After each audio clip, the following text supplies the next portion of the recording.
Oi, you know what time it is? You're tuned in listening to Dry That Aussie Metal Guy.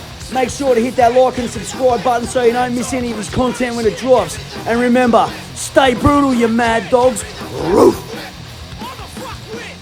There we go. Hey, how you all going? It's Jai, that Aussie metal guy, here with Crannk.com and with thatmetalstation.com. So tonight, no matter where you are in the world, is with great pleasure that I'm getting to have a chat with Nate Garrison from Preacher out of Nevada, Reno in Nevada. Nate, cheers for joining me, my friend. Cheers, brother. I wish I had some alcohol to drink with you. That actually sounds pretty awesome, you know? That's all good, man. I'm not drinking either. I've downed some coffees and I've moved on to some water now. But first off, for the uninitiated, can you tell us a little bit about who Preacher are? Okay, so Preacher is a band based out of Reno, Nevada, right? So we had a lot of conflicts with maybe not like a lot of other metal bands called Preacher, but like reggae, worship rock, and all that. So we actually go as PreacherNV for Nevada under a lot of our searching sites to just kind of get us away from that. So if we do end up being like obviously bigger than those search sites, then we'll go right back to just Preacher and we'll be the Preacher that you know. But for right now, that's what we're kind of rocking and just making, basically earning our stripes, so to speak, you know? Yeah, I did notice that when I did try and search you in Preacher first to come up with like... every other Preacher out there, the TV show Preacher, which is bloody good as well, but Preacher. Oh, I know, NV. we get that too. So Lamb Goat actually wrote it. It's like, hey, Preacher the band, not the TV show, actually. And so we were laughing so hard about that because we're all about the hazing and everything. We're totally fine with it. So No, really great band. It's metalcore with hardcore, real hardcore influences into it, man, and it has a really great sound. Yeah, if you can put it somewhere, more power to you. You know, yeah, exactly. All I know is we have influences, a lot of things that people remember or like know, but it's like nothing that they can just be like, this is what it is, you know? Yeah. Can you tell us a little bit about kind of where the band started from and how this kind of all began? Well, so Preacher itself is actually like a Reno-based band. It just comes from like former members of other bands that have been kind of like that cliche thing of like, we had other bands locally, we tried, we put everything into it, it kind of crumbled, but then we all kind of like manifested back together, even in later relationships, including like our current guitar player, Chris Yancey right now, as a band, like we played with each other like way back in the day. And then like we're all just kind of like meeting back up because we just kind of had that vision. We're like, we just couldn't let it go. So Preacher is just basically the manifestation of everything that we've ever wanted and more. And we just decided to rip it and go with it, even though we weren't like 100% sold. In the last year or so, we all looked at each other like, this is it. This is what we're doing. Yeah, well, what year was that? Because he's only been around for a short period of time. What, 7 years or something like that? A lot of people don't get that, right? Saying that we've been around like only for 5 years, you know, and you go around to like what we're doing as a band at 5 years. The bands that we're playing with and introduce ourselves to, they're like, oh, you guys are just babies. Like you haven't even started yet. But you know, it's not an overnight success story, right? It's still earning every step of the way, but like that's the way it should be. It just happens to be that we're earning it quicker on each step because we've kind of been there before, but yet we're still staying humble and as engaged as we can be with it. You know what I mean? It's just hard work and a hell of a lot of touring, which I mentioned, but a quick point on that as well. Like you were saying, you were all in other bands before, and I know what it's like in my scene, and most scenes are a microcosm of each other's scenes, and people in bands are like a couple of members in that band, they played together in this band, and at times they've jumped over and played guitar with these guys, and you kind of all know each other in the scene anyway, so it's not like you've just gone, oh, let's start playing 7 years ago. So back on that point as well, and a hell of a lot of touring. You've toured your ass off and played a hell of a lot of shows, more to the point, in your area as well. I noticed like a stack of shows you played with some pretty killer bands, man. Who are some of the ones that have really stuck out for you as highlights? Okay, so as far as that goes, like I know we have like massive accolades as far as bands we've played with, right? Even the festivals and everything we got to do, but like our biggest highlights were like I would say like our local bands and stuff that we got to play with to help us out and like push us to those levels, you know, because like a lot of those bands that were our level and we got to play with as we were getting out into the scene and everything, now we're doing just like tremendous things. Like I don't know if you know the band Avoid. They're doing insane amount of things, but like they don't even remember us from playing like our first couple local shows together in like our hometown, which is really fun. And then like even just like hanging out with Skylar Drive, like none of those guys are like some of our best freaking friends, you know, like so we talk to them constantly, you know. And then we're just like constantly being blown away by like other local bands that we've seen as we like tour and go out there and stuff. And I'm really loving like what I'm seeing because it's like nobody, like I mean, you still get like the typical for the norm, right? Like, you know, you have like your deathcores and beat down bands and like, you know, everybody's doing what they can to get there. But there's also a lot more lately, I think, since like not only just us have been hitting the road, but like other bands like us. Well, I don't even say there's a band like us, but like, you know, bands trying to separate from those things to kind of give more. And you see it start to come out even in those bands where you roll back a second time and you see them in the whole hardcore beatdown kind of thing that are branching out now. Like, hey, we got some groovier riffs, or we got a singing chorus now, or you know, we put some like electro stuff inside. You know, it's like everything's starting to hodgepodge together. And the more and more bands like myself, Avoid, and other bands like that, even a Skylar Drive, are starting to come back out into the scene. It's just like kind of evolving like more out of what's already there, you know what I mean? Which is so cool because it's like what's going to happen next we don't even know, you know. Yeah, well, that's the key part of a musician as an artist, to keep evolving and pushing yourself forward. Can we talk a little bit though about the first album you guys made, that one self-titled one? I think it was back around 2018. What was it like making that album, being that, you know, Guy did his research, man. Like to be completely honest, that entire record was like us meeting up for the first time. You know, these were songs that we've been like sitting on and demoing since we've all kind of like got out of whatever this is, right? We were like, no, we're done. We're gonna live average Joe lives, and we're just not gonna do anything. But like the musician inside of us was like, oh, I got so many ideas, and I have to keep like documenting it. And we're like, hey, we're just gonna get it all out right now, and we did. And that's what the first record is, just being able to just like, you know, and get it out. and I think that's kind of the key, starting from a good point, going, yeah, okay, we're not going to start this to go fucking sell 1 million records, just because I have something I want to say musically, something I want to put out there and get out to some ears. And if that connects to a few people, then that's great. You know what I mean? And I dare say that would have been the feeling with this one. And once that album dropped out and you started getting some ears around it and going, wow, okay, then was it around then you're like, let's really make a good push at this and let's really get into this? Yeah, completely. Because like we are probably, I mean, I'm not saying the first band, but we released an entire record before we actually played a show. Yeah. So that was like the whole level of the entire thing. It was just getting his ideas out. So when you can see us, you would see the music that we've already have out there, you know, and that's like my biggest thing to push on newer bands. It's like, go record a single, go record your EP, album, whatever you have, go record it first, you know, before you make a decision like, should I play my hometown, or, you know, should I play as much as I am? I'm like, I was asking, well, how many songs do you have out online? Well, none. Then play as much as you want, because they can't even listen to it, you know? So do whatever you want at that point. But once like, you know, I'm not trying to like toot the horn or anything, but it's like, we as a band already have like 35 plus songs out in a 5-year span. So we kind of have to pick and choose where we're going and what we're doing, you know, because you can access us like that, you know, to try to hear what we sound like, the progressions and everything like that. And then we can bring you a live show, obviously, that like shifts it in a totally different direction. You're like, wow, I thought it was going to be something different and all those things, but we have to do that knowing that we put this much music out, you know? Exactly. And I notice you do all the production and engineering and recording side of it yourselves, yeah?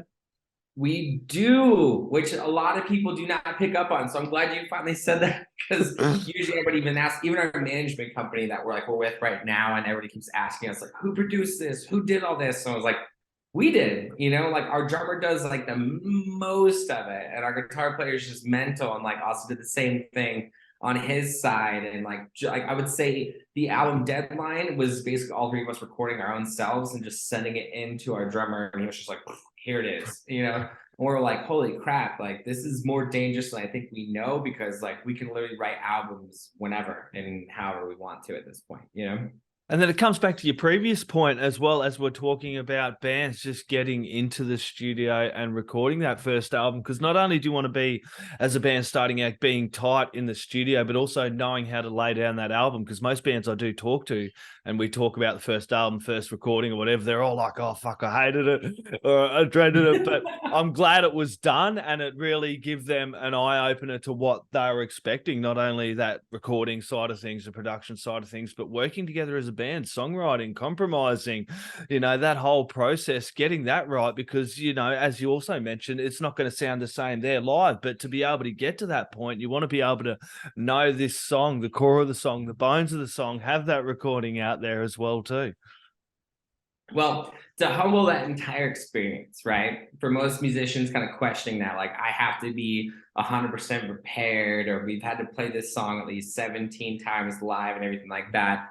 Cut out the stigma at this point, because self-producing is two teeth. To some people can do it and some people can't, and that's okay. Yep. Go find your person that's going to make you sound how you want to. But with us, we also have a 3 veto rule. It was 4 of us, so 3 people are telling you, hey, it's good, then shut up. And you're like, okay, moving on, right?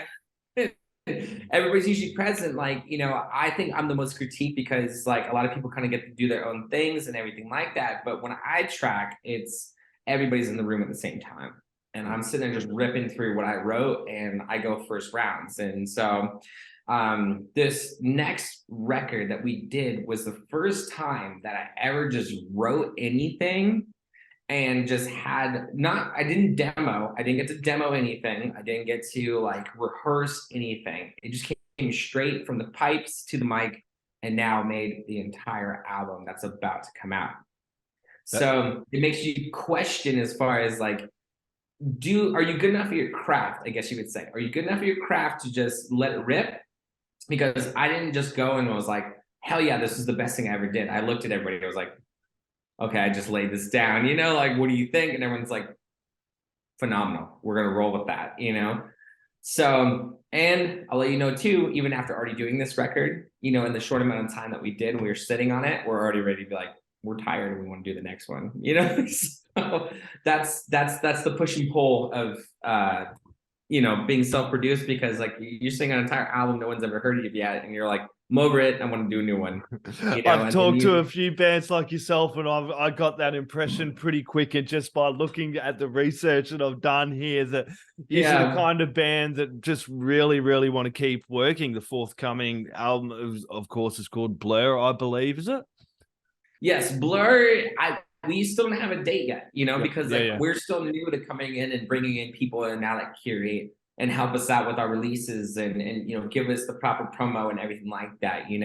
This first single, Live Laugh Lobotomy, is our ode to learning, even having conversations with you. I hope I get to hang out with you again on our next releases and the ones after that, and anytime down the road, or if we meet each other at a show, I'll just give you a big fat hug, because it's every bit of this is going to make everything that we're doing in the future. And I just we are so thankful that we even have these type of platforms, can sit there and just even chat back and forth with you guys, and that you guys even give a damn, to be completely honest, because we love it, and we're glad you love it. Or if you don't, I hope I make something you do love, Oh, well, I absolutely do enjoy it. That's part of the joy for me. And I will come back on another point you just mentioned there. But I love doing what I'm doing. I was chatting to a band from Colombia, and they were saying, thank you for giving us a chance. I believe all bands and artists should have a platform to be able to talk about their music. And for me, listening to new albums and new artists, when I had this email sent over, and I've chucked that first track, as you mentioned, Live Laugh Lobotomy, put it on, Shauna sent it over. I put it on, I was immediately hooked, went back and had to go check out all your stuff, because I love metalcore and I love hardcore as well, and it was catchy as bloody hell. And I'm waiting to play this all for my girlfriend, because she's a massive metalcore fan, and I'm going to sit down and play her a whole heap of Preacher, because I really, really dug it, and you can hear the progression through the album from that first one right through to where you are now. You just kind of feel like he's stepping on the gas. It's hard to believe as many albums as you have. It's as you mentioned, you're the band. It's funny that you say that. Our whole notion is all gas, no brakes, baby. You know what I mean? Because I was telling you, when we made that decision, we were like, we're gonna die doing this. Basically, we're just gonna go get it. That's our saying. All gas, no brakes, and we high five each other and we just go get it. You know. Yeah, well, the EP that come out earlier in the year, the Dream State, I think was around March. That was a really, really good EP. That was one I really enjoyed as well. I'm going to come back to that. I think it's because that was the last one I played, but I so much. just that one really connected with me as well, as it did all your music. But I dug that one, man. Can you tell us a little bit about making that one? Okay, so Dream State is a totally different beast itself. Now, this is gonna be one of those things where I feel like people are not gonna believe us when we say these stories, right? But like, it was all written during lockdown. Yeah, right? Because like, you know, like okay, so our guitar player, Stanley Neal, basically, I don't know, I don't even, dude, this guy's just a maniac. Like, I don't get how he just comes up with this stuff, but he was like, we got announced that we were getting locked down and like we weren't able to do anything. And you know what he does the next day? He starts sending me guitar tracks and everything. He's like, what do you think of this? What do you think of this? I'm like, Stan, we're in a national crisis. People are dying. He's like, I know. So, but what do you think of these music, like these tunes? And I'm like, they're great. And he's like, cool, we'll go demo. And I'm like, okay, yeah, I'm in, you know, like, and so I started leaving the house and my wife's like, dude, what are you doing? We're not supposed to go anywhere. I was like, hey, but I'm going to our studio. There's no one there. So I can go there whenever I want to, you know, nighttime, daytime, because, you know, no one's doing anything and I can go record all I want to. And it was funny because I kept asking because I kept like waking up in the middle of the night, not knowing, and I was like typing in my phone, like all the lyrics to Dream State. And I didn't know that because I was just kind of lucidly out and like I didn't have the stresses of like being in an office or having to be at work to try to strive to feed my family and feed the fucking dream and everything like that. So I didn't realize my body was subconsciously writing a record that I had no idea. It wasn't until my wife fucking grabbed me. She's like, you're cheating, aren't you? And I was like, what are you talking about? She's like, who are you texting in the middle of the night every fucking night? And I was like, God, I gotta go look now. So I started looking through all my text messages, like, I didn't find shit. And I was like, dude, I gotta look at my notes app. I mean, I was writing something down and it was like literally this whole spin of like, this song is what this is about. This song is what this is about. And I wrote the entire thing while I was sleeping, basically. And so was Stan. It was the weirdest thing because he was like, I kept sending these riffs because I kept waking up every morning, like having these ideas of these riffs that I was dreaming about. And I sent them all to you to see what you did with them. And I was equally lucid dreaming to write the lyrics to them too. So that's the reason we named it Dream State, because like we were both kind of like dreaming and just letting like the conscious go wild. And that's that entire record, like to the teeth. Yeah. And it's like I said, you can believe what you want to, but like that's exactly how that happened, which is crazy to me.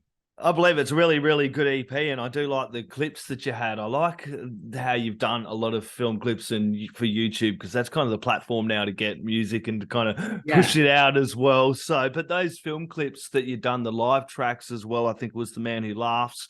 That was a really, really cool one with the live clips in there. And you also had the Love Language one. It kind of captured this really, really good energy for what you'd expect, like the shows and the live performances to be like as well. Yeah, so Love Language was shot by Blake Little.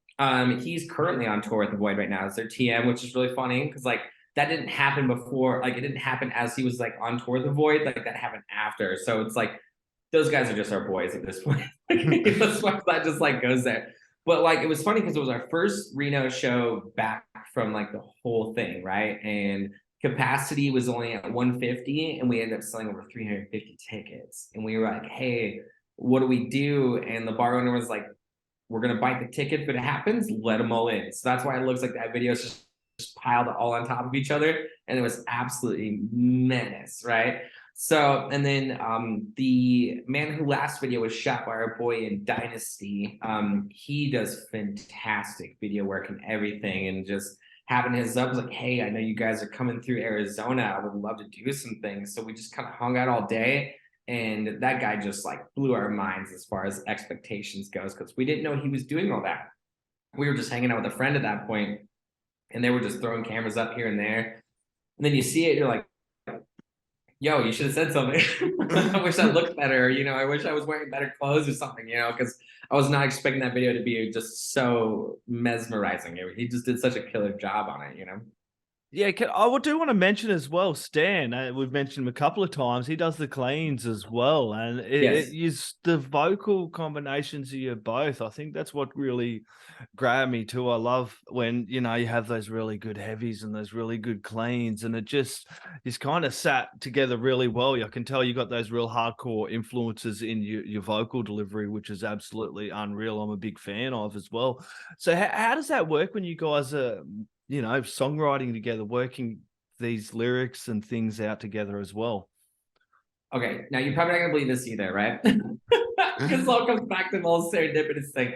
Like I always feel like I start on one song and like Stan is like finishing it at the same time, or That's like vice handy as versa. hell. And it always happens because like I always write them like, bro, I got this idea. This is where I'm at, or like I send him like horrible voice notes, and like I think he loves it to death because like I'm an okay singer. I'm getting there, because even Live Laugh Lobotomy was a big step for me, like singing for the band with Stan, So and he's like pushing me, and everyone's like, "We love it. Sounds great. Let's just rock it, dude." So I was sending like so many voice notes for like the past couple records through Stan, and they were just so terrible and like cringy at the most, but like they made the most sense, to like write these vocal riffs, and like he would take little nuances out of them and make them happen. And then other than that, but like literally we're just finishing each other's sentences every freaking time we're writing music. It's so weird. I've never been this connected with someone. I was like, hey, I was writing a song about this. He's like, oh my God. And he sends me a chorus, and I'm like, dude, we're talking about the same things. He's like, right? It's one of those things. It's like Step Brothers when we go jump on like the bunk beds together and we get smushed because we both like guacamole. Boom, that's me and Stan right there. And I don't know how we do it, but yeah, that's our brain lengths are just right here, man. Every time we're writing, it's just the weirdest thing in the world. Yeah, and you can hear this on the releases, the chemistry that you all have together as a band yeah, as like well. I can't explain it. If I could, I would, but like it scares the shit out of both of us, to be completely honest. When we're like presenting song ideas to each other, we're like, yo, but I have this, and we start pulling stuff out of the pocket, getting into each other. We're like, holy shit, like that's exactly what I was talking about. That's kind of what you want as a band, of people that are going to go, yeah, that's good, and also going, Yes. no, that's shit. Or when you're sitting there to yourself and going, no, that's no good, and they're going, no, that's fucking good. That's going in there as well. Coming back to Dream State, mate. Can you pick one track off that that you're really proud of still, and why? Like, I'm sure every track you are, and each one changes day to day. But like one you said one lyric that I'm one track you want. So I'm going to chuck it on the one radio track. as well. Dream State 100%. Yeah, for sure. I don't know what it is about the song. Like when I heard it, okay, so it was like the first time I heard what at the end of Heartache from Killswitch Engage. Yeah. When I heard that song, like my hair stood like in the back of my head, and I was like, oh my God. And then when I heard Dream State produced to its fullest, same thing happened to me. I was just like, if people haven't heard this song yet, or don't know us by this song yet, it's because they haven't actually checked us out. If you heard that song, those kick-in riffs and like how the song cues up and how it carries itself through the whole thing and how personable it is for like everything that we've experienced, and just like everybody else, just to bring everybody into something together, that song just kicks shit for me. Yeah, top choice, Nate. Everybody, look, the latest track, Live Laugh Lobotomy, has just come out, I think like 12 days ago, the film clip for that one. Forthcoming album, I think maybe 2023 we're looking at, people, but we will let you know. Keep your eyes peeled. Yeah, it'd have to be 2023 sometime around. You can predict that shit by now, okay? But yeah, we might have it's got to be 2023. Yeah, you don't want to okay? drop it now. It's got to be 2023. Everybody, you can get along, grab all their bloody other music as well. You got the Dream State, Deadline, Preacher. You can go buy a heap of the singles, like, subscribe, follow, buy merch, catch them on tour. Nate, do you have any last words, shout outs, thank yous, or anything else you'd like to add in, my friend? I wasn't directing people enough towards us. So if you can go to PreacherNV.com, you can find us anywhere, okay? Like our YouTube, our Instagram, our Facebook. You can download all the music and everything. Also, go follow Crannk, bro. These guys are insanely awesome. They do their research. They are the best freaking dudes. And this will be not the last time we're hanging out. Am I right? It will not be the last time we're hanging out. When this one's dropping out, we'll catch up for sure, Nate. Love you, bro. You guys are the shit, and I will see you guys absolutely soon, okay? Much love. Keep cranking, brother. Cheers. Mate, hey, Fucking my man, fucking